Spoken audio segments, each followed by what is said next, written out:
Welcome to Ink2 Video. Every day we break down powerful books into simple stories and show you exactly how to apply them. Meet Vardha. He's standing in his apartment kitchen, staring at a sink piled high with his roommate's dirty dishes. His heart rate is climbing, and he is seconds away from a massive argument. While we see a pile of crusted plates, Vardha's brain identifies that ceramic tower as an immediate physical threat. He is experiencing an amygdala hijack.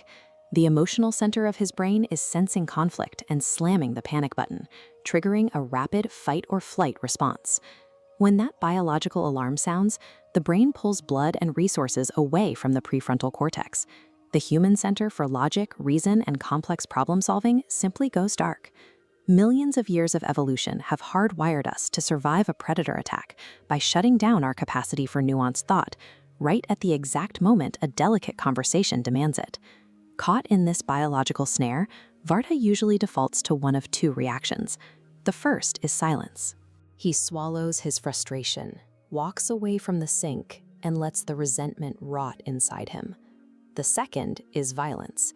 He waits until he boils over, marches into the living room, and shouts that his roommate is a lazy slob.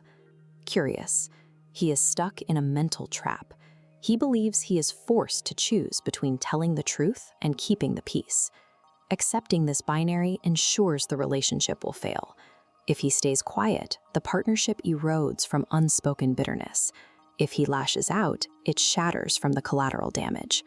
There is a third option.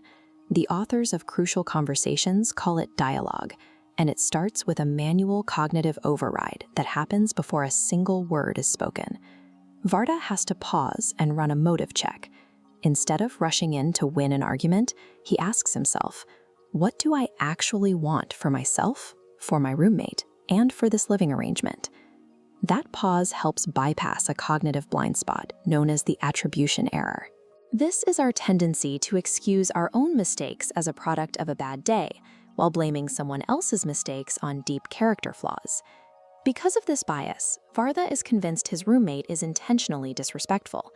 He is reacting to a fabricated story in his head, rather than the objective fact that there are unwashed plates in a sink. Once he realizes that his intense anger is generated by his own internal narrative and not by the dishes themselves, his prefrontal cortex re-engages. He is ready to talk. Now that his logic is back online, the objective is to pull every piece of hidden information into the open without fear. This open exchange creates what the authors call the pool of shared meaning. To keep the information flowing, you have to build psychological safety. Research shows that high-trust relationships still have plenty of conflict. The participants just know how to handle that friction safely. If you are leading the dialogue, you have to watch the other person's reactions closely. The second they withdraw into silence or snap into violence, you have to step back and repair the safety of the room. Establish that safety, and a massive shift occurs. You stop fighting the person sitting across from you, and you start fighting the problem together. To execute this in real time, the book provides a specific tactical framework called STATE. It begins by disarming the other person's amygdala using contrast. Vardha might start by stating what he doesn't want, followed by what he does. I don't want to make you feel like I'm attacking you. I do want to figure out a fair way to handle the apartment. Then he shares the facts, the undeniable reality that the dishes have sat there for a few days. Only after establishing that baseline does he tell his story, explaining that he's starting to feel like the cleaning burden is falling entirely on him. Next, he invites them into the pool. He asks for their view of the situation, using tentative language like, I'm starting to think, or, from my perspective, instead of declaring absolute truths.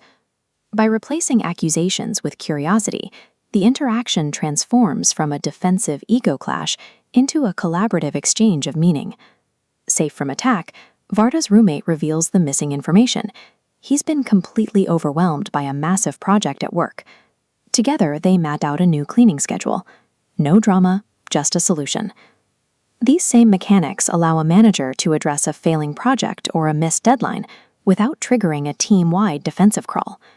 By making it safe to be honest, you trade the mental tax of office politics for the speed of high-trust communication.